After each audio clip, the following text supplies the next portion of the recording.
السلام علیکم ناظرین گرامی۔ الشمس المعارف الکبریٰ نامی ایک قدیم اور پراسرار کتاب جو چھٹی ہجری کو عربی زبان میں لکھی گئی تھی، یہ روحانی عملیات پر مشتمل ایک ایسی کتاب ہے جو عملیات کی دنیا میں ایک پراسرار حیثیت رکھتی ہے اور آج بھی متنازع ہونے کے باعث سعودی عرب سمیت دیگر اسلامی ممالک میں پابندیوں کا سامنا کر رہی ہے۔ عام طور پر اس کے بارے میں معلومات رکھنے والے افراد یہی جانتے ہیں کہ اسے چھٹی صدی ہجری کے ایک عالم جو کہ روحانی عملیات پر خاصا عبور رکھتے تھے نے قلم بند کیا تھا، جس میں روحانی عملیات، جنات کو قابو کرنے اور دیگر بہت سے عملیات موجود ہیں۔ اس کتاب کے حوالے سے کہا جاتا ہے کہ اس کی تالیف کے 100 سال بعد تک یہ کتاب کسی کام کی نہیں تھی، کیونکہ جو بھی اسے پڑھنے کی کوشش کرتا یا تو وہ مجنون ہو جاتا یا پھر جنات اس پر حاوی ہو جاتے۔ 100 سال تک یہ کتاب ایک ہی نسخے پر مشتمل رہی، مگر بعد کے زمانے میں کسی نامعلوم شخص کی جانب سے اس کتاب میں کچھ کمی بیشی کرتے ہوئے اس کے کئی نسخے بنائے گئے تھے۔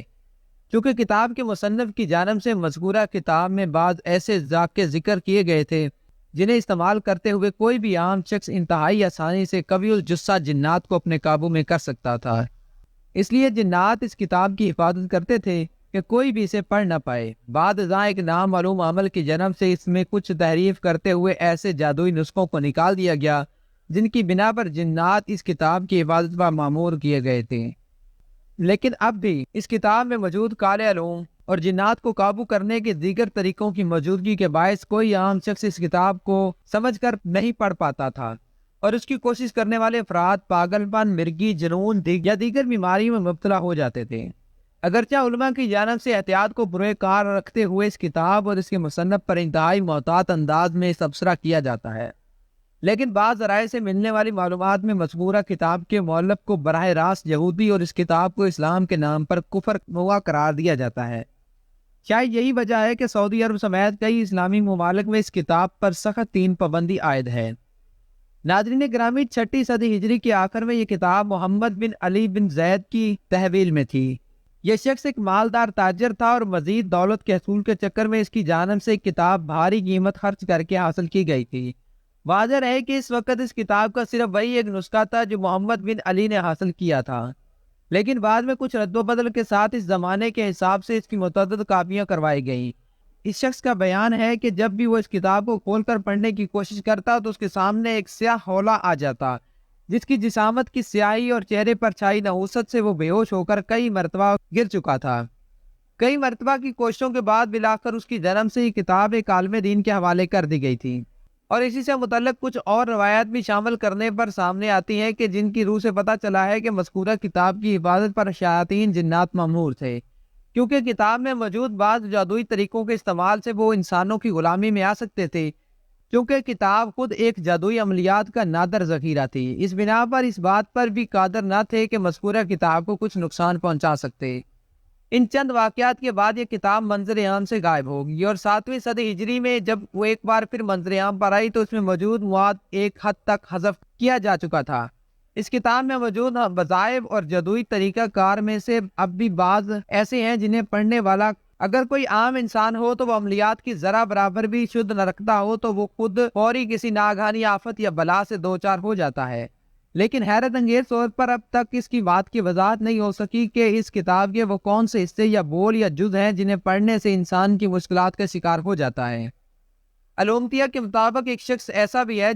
جو کسی حد تک اس کتاب کو پڑھنے میں کامیاب ہو گیا تھا، البتہ زمانہ قدیم سے تعلق ہونے کی بنا پر مذکورہ شخص پورا نام و نسب کا تو ریکارڈ نہیں ہے، لیکن وہ اپنے لقب السائی سے خاصا مشہور تھا۔ السائی کا تعلق یمن کے مشہور علاقے عدم سے تھا، وہ یہاں 10ویں صدی ہجری کے بعد واقع ہوا تھا۔ تاریخی حوالوں سے السائی کے لقب سے مشہور تھا۔ اس شخص کی جانب سے ابتدا میں جب اس کتاب کے بعد ایسے حصوں کو حاصل کر کے ان پر عمل کی کوشش کی گئی جو کافی مشکوک ہونے کے علاوہ متروک ہو گئے تھے، تو اسے پہلے جنات کی جانب سے اس کام کو روکنے کی کوشش کی گئی۔ السائی کا تعلق کسی حد تک روحانی عملیات سے تھا، اس لیے وہ اس بات سے اچھی طرح آگاہ تھا کہ جنات کی جانب سے اس کام کو روکنے کے لیے کس قسم کے ہتھ کنڈے استعمال کیے جا سکتے ہیں۔ اسی بات کو مد نظر رکھتے ہوئے اس کی جانب سے ابتدا میں ہی کچھ ایسے اعمال کر لیے گئے تھے جن کی بنا پر جنات اس تک رسائی حاصل کرنے سے قاصر تھے۔ اسی وجہ سے وہ چند قوی الجثہ جنات کو قابو کرنے کے آخری مرحلے تک پہنچ چکا تھا، لیکن یہاں پر جنات نے اسے مات دے دی۔ اور کئی برسوں تک غائب دماغی کی کیفیت سے گزرنے کے بعد جب اسے واپس ہوش آیا تو اس کی جنم سے ابتدا بتائی جانے والی تفصیل سے یہ معلوم ہو سکا کہ اس کے ساتھ کیا ہوا تھا۔ یہ بات آج تک کوئی بھی جاننے سے قاصر ہے کہ السائی پر ہونے والے جناتی اثر کا توڑ کیا تھا اور کس نے کیا۔ حیرت کی بات تو یہ ہے کہ السائی اپنے حواس میں آنے کے بعد خود بھی یہ بھول چکا تھا کہ اس نے کون سا علم اختیار کیا تھا، جبکہ ماضی میں اپنے جانم سے اختیار کیے جانے والے دیگر عملیات کے بارے میں بھی کچھ معلومات نہیں رکھتا تھا۔ حیرت انگیز طور پر اسے اپنے ماضی کے ساری زندگی میں صرف وہی عمل تمام تر تفصیلات کے ساتھ یاد تھا جسے اسے جنات نے نشانہ بنایا تھا۔ السائی کے اس قبر میں گرتے ہوئی اس کا بدن ناپاک ہو گیا تھا کیونکہ قبر میں لاش گلی سڑی حالت میں موجود تھی۔ یہی وہ موقع تھا جو جنات کے لیے انتہائی کارگر ثابت ہوا اور انہوں نے براہ راست السائی کے دماغ پر اثر ڈالا۔ السائی کا بیان ہے کہ قبر میں گرنے تک کے تمام واقعات سے اچھی طرح یاد ہیں۔ اسے یہ بھی یاد ہے کہ قبر میں گرتے وقت کسی نے انتہائی بھاری پتھر یا کوئی دھاتی چیز اس کے سر پر ماری تھی، جس کے بعد اسے کوئی ہوش نہیں رہا۔ دراصل یہ کوئی بھاری پتھر یا کوئی دھاتی شے نہیں تھی بلکہ جنات نے السائی کے دماغ پر حملہ کیا تھا، جس کی بنا پر السائی اس قبر میں گر پڑا۔ اگلے تقریباً 10 سال تک السائی اس علاقے میں ادھر ادھر بے مقصد دیوانہ پھرتا رہا، جس کی بنا پر وہ لوگوں میں السائی مشہور ہو گیا۔ 10 سال بعد ایک دن اچانک ہی اپنی دیوانگی اور حالت غیظ سے دوبارہ صحیح ہونے پر السائی نے جب لوگوں کو اپنے قصے کے بارے میں بتایا تو پہلے کسی نے اس کی جانب اعتبار سے نہیں دیکھا،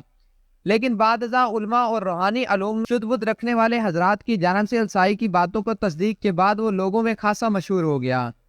آج بھی الشمس المعارف الکبریٰ کے نام سے عملیات کی کتب موجود ہیں جن کا اردو ترجمہ بھی دستیاب ہے،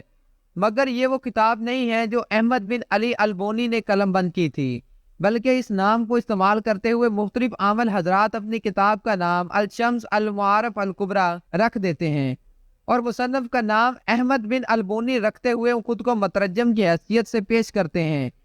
جی تو معزز دوستو، یہ تھی ہماری آج کی ویڈیو۔ امید کرتے ہیں کہ آپ کو ہماری یہ ویڈیو پسند آئی ہوگی۔ اگر آپ کو ہماری یہ ویڈیو پسند آئی ہو تو ہمارے چینل کو سبسکرائب کریں، ویڈیو کو لائک کریں اور بیل آئیکن کو ضرور پریس کریں۔ شکریہ۔